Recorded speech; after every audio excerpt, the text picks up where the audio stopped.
Just do not speak that evil into the world.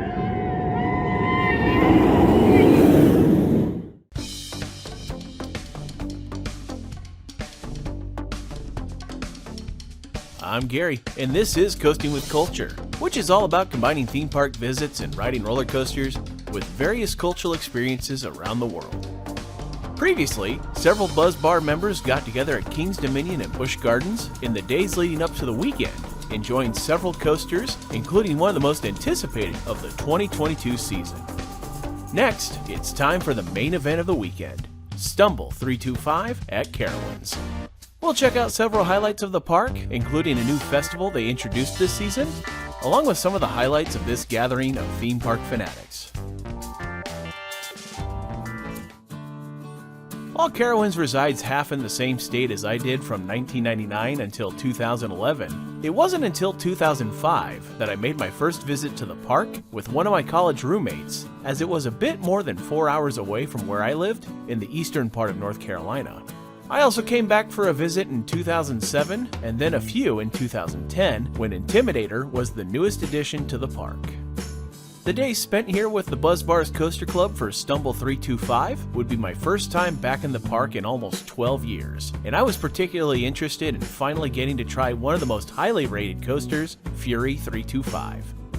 I was also excited for Copperhead Strike, as I've developed a bit of a fandom for some of Mock's coasters over the years, really enjoying the likes of Manta at SeaWorld in San Diego, Time Traveler at Silver Dollar City,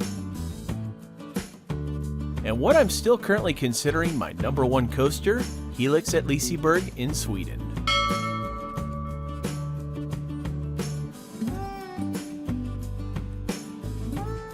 But of course, the real treat for this was getting to see so many friendly faces once again from a group I've quickly grown to love being a part of.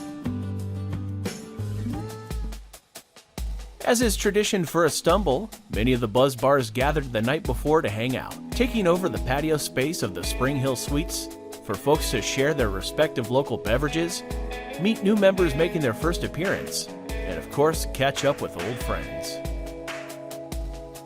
Plus, there was a bit of cross-filming here and there, which happened a few times over the weekend.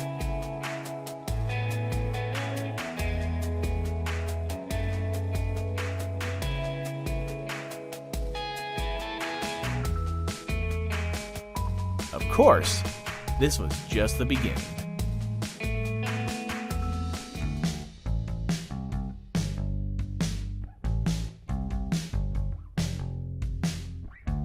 While it was a cool morning, it sure was a beautiful one for this first day at Carowinds, and with our staying at Spring Hill Suites, it was an easy walk over to the gate. This obviously meant spending some time to gawk over the massive coaster that looms over the entrance area of the park, leading to perhaps one of the best musically themed photo ops, including a coaster, as Jack brought a special clarinet from his school to pose with Fury's treble clef turnaround.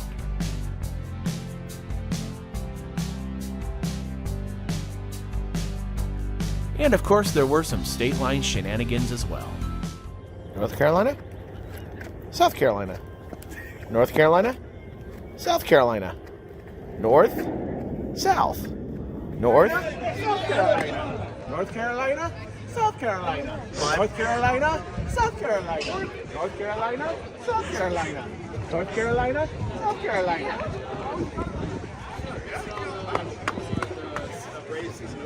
My are in two different states at once. Jesus. We received some quick queue passes as part of the event, then made our way into the park to begin the visit.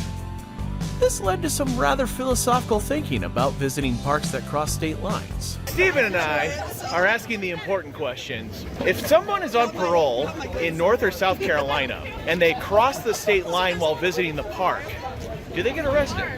Would they be able to ride Fury? Like, that ride crosses the state line. Do they have to get off mid-ride? Yeah, I know, right? It's so weird. Same with the Gold Rusher. The police will be on the mid-course brake run, ready to arrest. Yeah, ready to arrest you if you cross border. So. Sounds about right. Luckily, no one in our group was out on parole. So we could head right over to Fury and ride without issue. Except that it had a delayed opening. So, we went with the park's second-ish ish best option? Okay, so Hurler isn't anything to write home about. But it was still the first ride to kick off Stumble 325, which was good enough reason for the hype.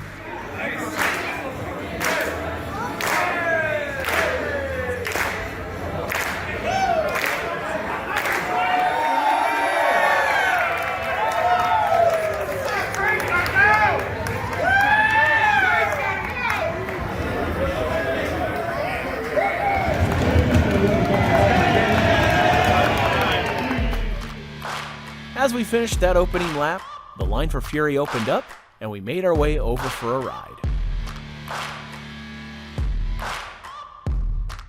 Of course, this is one of the more hyped rides for the trip, because many people have this as their top coaster, or at the very least within their top 10. But I didn't quite go along with as many folks on this one, as I didn't even have it in my top 20. However, that's mainly because of how tight the lap bar sat on my thighs to even get a ride, and that took away a decent bit of the experience for me, so I'm willing to admit that my ranking is a bit flawed. Even still, I would say that it's a far better ride than the vast majority of coasters out there, as it does have some excellent speed and some nice airtime moments.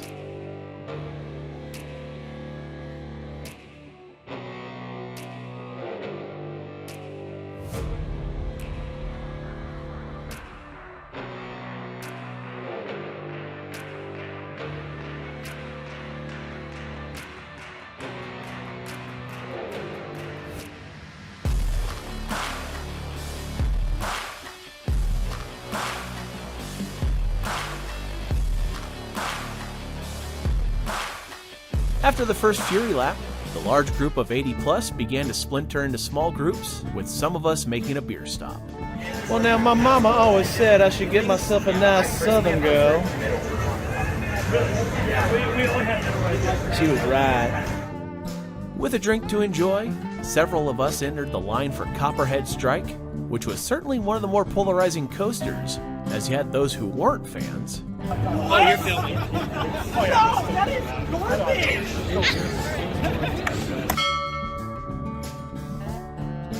That's a super sleepyhead strike. Hot damn. Disagree. Garbage. He is confirmed. Garbage. Garbage. Garbage. That is the Cleveland Browns of roller coasters.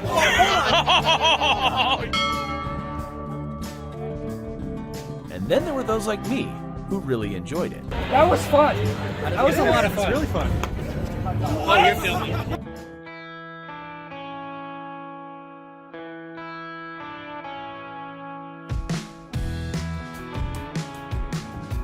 It certainly isn't breaking any speed records, but the way it has its quick transitions, great pops of airtime, and wonderful moments of hang time, I stepped off that train after the first ride, absolutely loving it.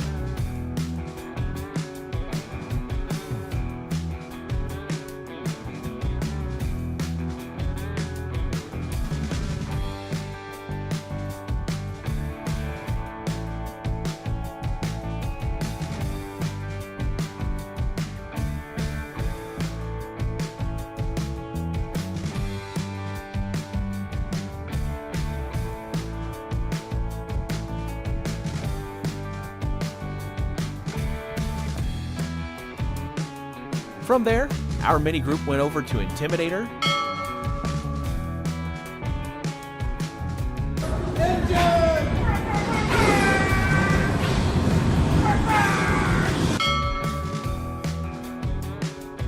and after a lunch break, there were some shenanigans with Southern Star.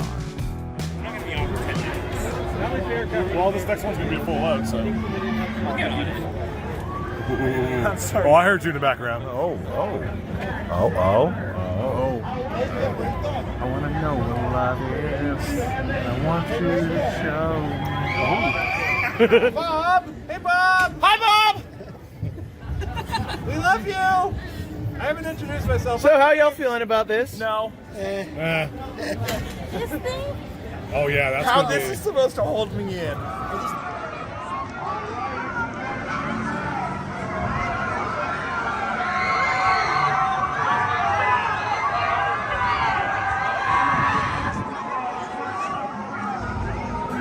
It was at this point where the Buzz Bar group had the takeover of Plants vs. Aliens and on Copperhead Strike. Unfortunately, I forgot about that being the planned time for this part of the event. But for a bit of a good reason, as one of my local friends from Charlotte, Wes, who I previously had traveled with in Texas in 2019, and was also there for Andrew and Brittany's wedding celebration in Florida. I enjoyed getting to catch up with him for the first time in a while as we took a lap on the classic arrows of the park, the Carolina Cyclone, and Carolina Gold Rusher. After he had to go, I decided it was a good time to check out one of the newest events of Carowinds, the State Line Celebration. Taking place in the front of the park, this festival highlights a variety of local food and beverage offerings from both Carolinas, while also presenting several entertainment options at multiple stages. One of the neater arrangements was the dueling guitar players, with one in each state.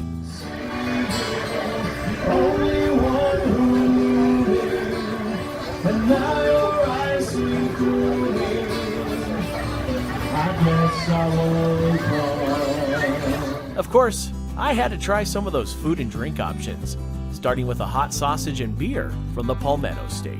Representing South Carolina is the Edmonds Oast Brewing Company Blonde Ale.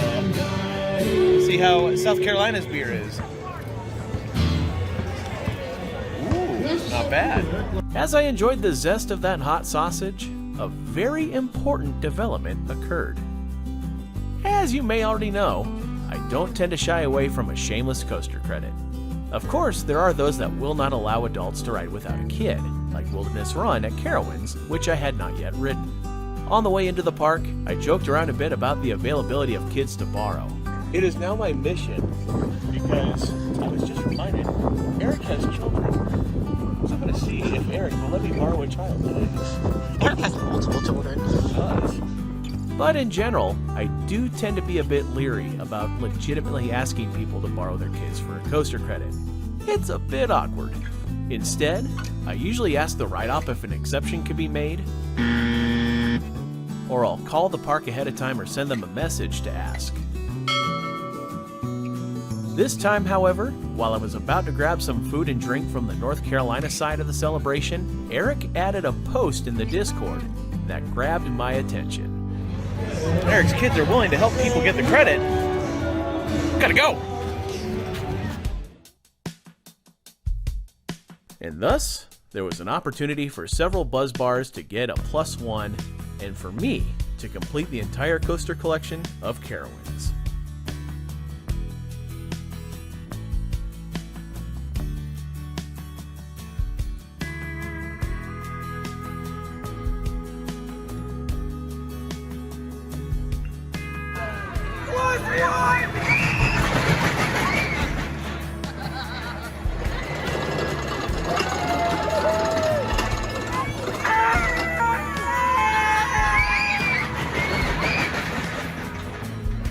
Eric, Yes. may you be granted with many blessings for sacrificing your children for my personal enjoyment. Thank you, sir. Thank you. Appreciate it.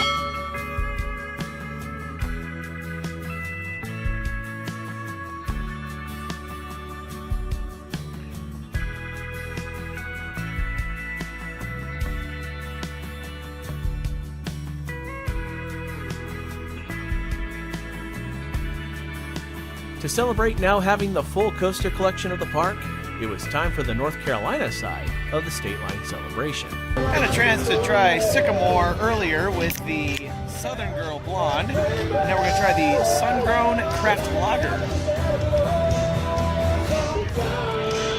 Ooh, an excellent representation for the state of North Carolina. The State Line celebration idea is such a cool touch, getting a chance to celebrate the food and the atmosphere of the two states which this park sits upon.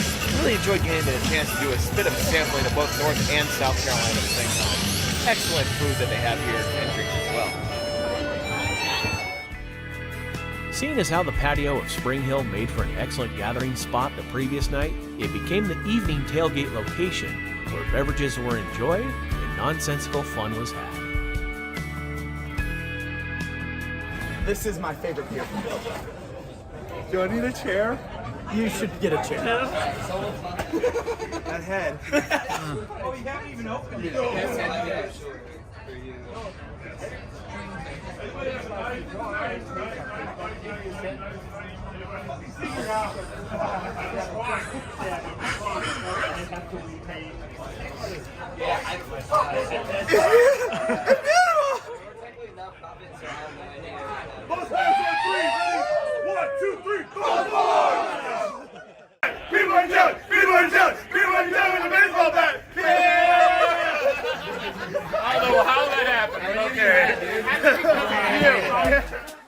Then the time came to return to the park for some night rides.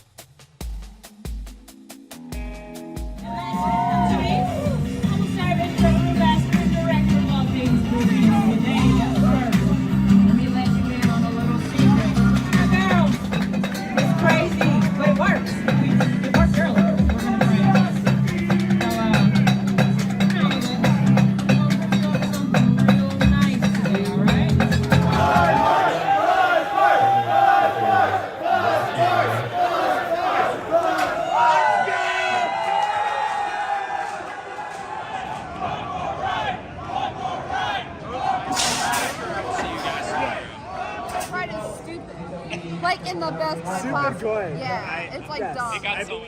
The first day was a blast, but that was far from the end of the festivities. I'm not gonna lie, I am hurting this morning. I've never felt this sore after a couple of days of theme park visiting. And I think it's just because some of these rides are really intense over the past few days and definitely taking its toll on me for this trip. But we've got a great morning planned ahead as we are getting a chance to do a walk back along Fury. It certainly was a slow-going morning, but getting a chance to go for a walk back to get some unique looks at Fury was worth a minor bit of agony. We were led by Carowinds Director of Maintenance Steve Jackson, who would begin with an up-close and personal look at the chain lift counterweight and getting to go into the control room to see the system that helps control this massive ride.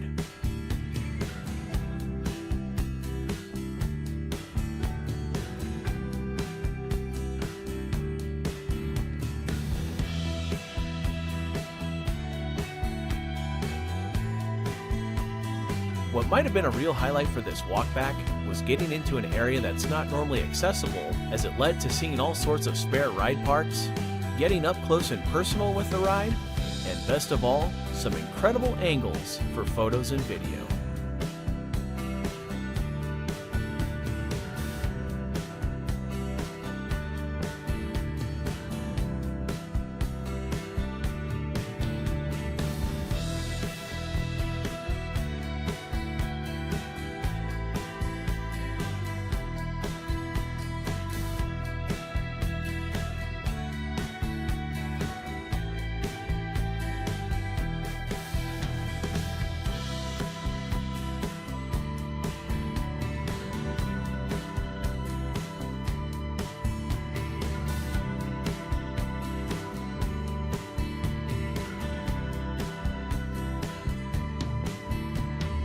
As a token of our appreciation for hosting us, Sloan presented a special print of Fury to Steve for leading our tour, similar to the larger one given to the park for welcoming our group for this event. Thank you, sir. Thank you for taking us on this tour. Thank you. Thank you very much. I don't normally get this. There we go. Amen. I got some Steve. Of course, we wouldn't just look at the ride without going for at least one lap on it.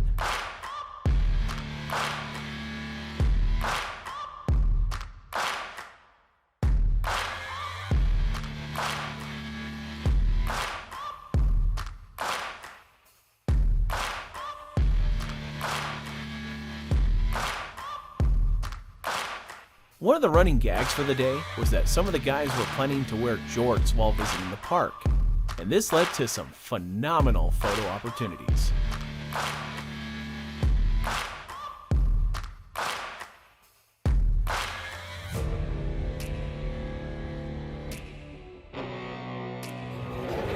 Oh yeah!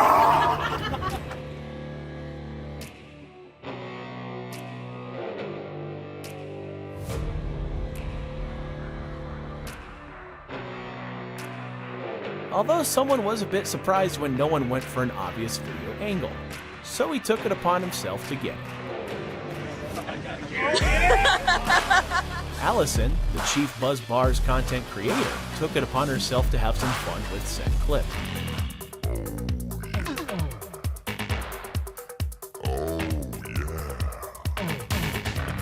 As the day went on, there were several rides ranging from folks getting their needed credits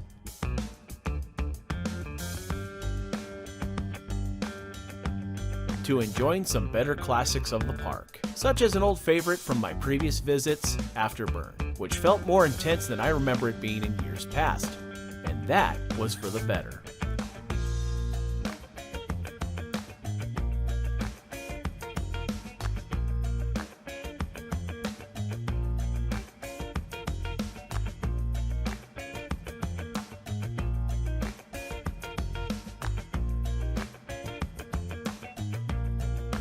One of the last parts of the stumble for the full group came from a takeover of Intimidator, which was planned for a very specific time that may or may not have been linked to the ride's height.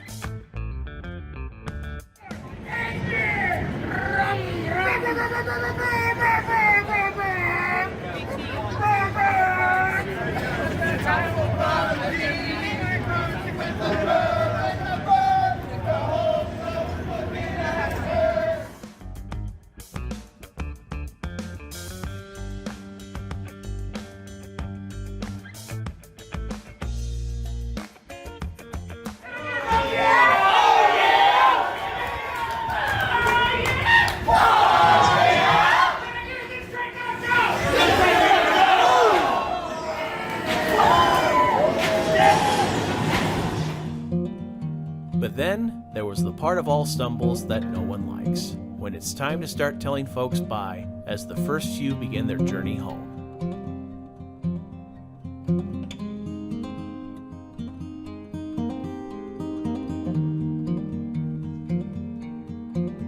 And as the hours passed, those who remained would enjoy a few more rides in the evening glow of sunset.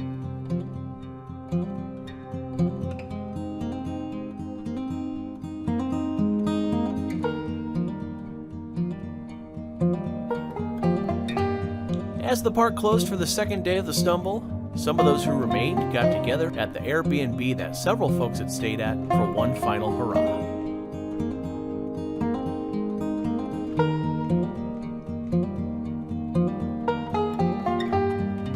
Like previous gatherings of Buzz Bars before, this was an excellent time with friends from events past, while also meeting new folks for the first time. I can't help but reiterate how much I've enjoyed this group, and how much I anticipate the next opportunity to see them all again. If you are interested in knowing more, don't forget to check out the link in the description for the Buzz Bars Coaster Club, and if you haven't already, check out the quality recap of Stumble 325 created by Allison on the Buzz Bars YouTube channel, which is also linked in the description. While the event was over, there was still more ahead for this East Coast swing, including even more coasters to ride while heading back up north. Thank you for watching this Coasting with Culture video. If you enjoyed it, please give it a thumbs up and click the subscribe button below to see future videos here on YouTube like these ones, which you may enjoy as well. Additional content can be found at coastingwithculture.com, and you can also follow Coasting with Culture on Facebook, Instagram, and Twitter for announcements, previews, and updates. Thanks again for watching, and until next time, take care and safe travels.